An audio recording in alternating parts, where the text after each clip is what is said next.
अफगानिस्तान के किसी भी नागरिक को अमेरिका में एंट्री नहीं मिलेगी।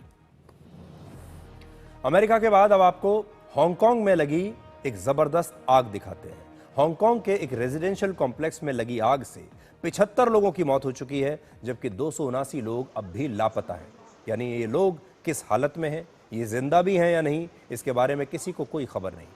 हांगकांग की सरकार के मुताबिक ये आग बुधवार दोपहर को लगभग 2:50 पर लगी और ये आग जिस रेजिडेंशियल कॉम्प्लेक्स में लगी है उसमें 8 टावर्स हैं और हर टावर में 35 मंजिलें हैं।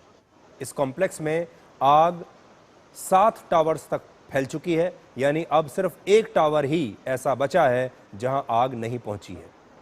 इस कॉम्प्लेक्स में 2000 फ्लैट्स हैं जिसमें करीब 5000 लोग रहते हैं और ये आग 20 घंटे तक ऐसे ही लगी रही। सोचिए, 300 से ज़्यादा फायर ब्रिगेड की गाड़ियां और 1200 से ज़्यादा फायर फाइटर्स के बाद भी आग बुझाने में करीब 1 दिन का समय लग गया। अब इसकी जांच शुरू हुई है। हालांकि आग लगने के कारणों का अभी तक पता नहीं चला है, लेकिन बड़ा सवाल यह है कि आखिर आग इतनी तेज़ी से 7 टावर्स तक फैल कैसे गई।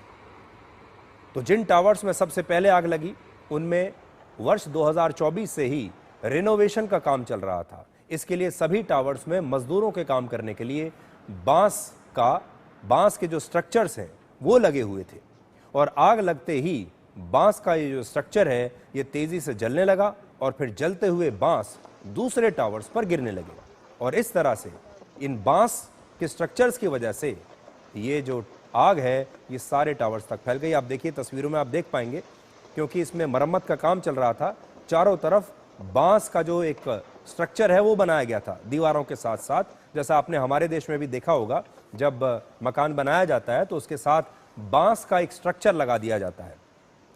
और असल में इन्हीं बांसों में आग लगी और फिर वो आग बिल्डिंग तक चली गई। लेकिन अब आप ये देखिए कि हांगकांग में पुलिस की कार्रवाई कितनी तेजी से होती है। वहां की पुलिस ने रेनोवेशन का काम कर रही उस कंपनी के 3 बड़े अधिकारियों को गिरफ्तार कर लिया है और रिपोर्ट्स के मुताबिक हांगकांग में पिछले 77 वर्षों की यह सबसे भयानक आग है। इससे पहले 1948 में हांगकांग के एक 5 मंजिला गोडाउन में आग लगी थी जिसमें 176 लोगों की मौत हो गई थी और तब के बाद से 48 के बाद से अब यह सबसे बड़ी घटना है।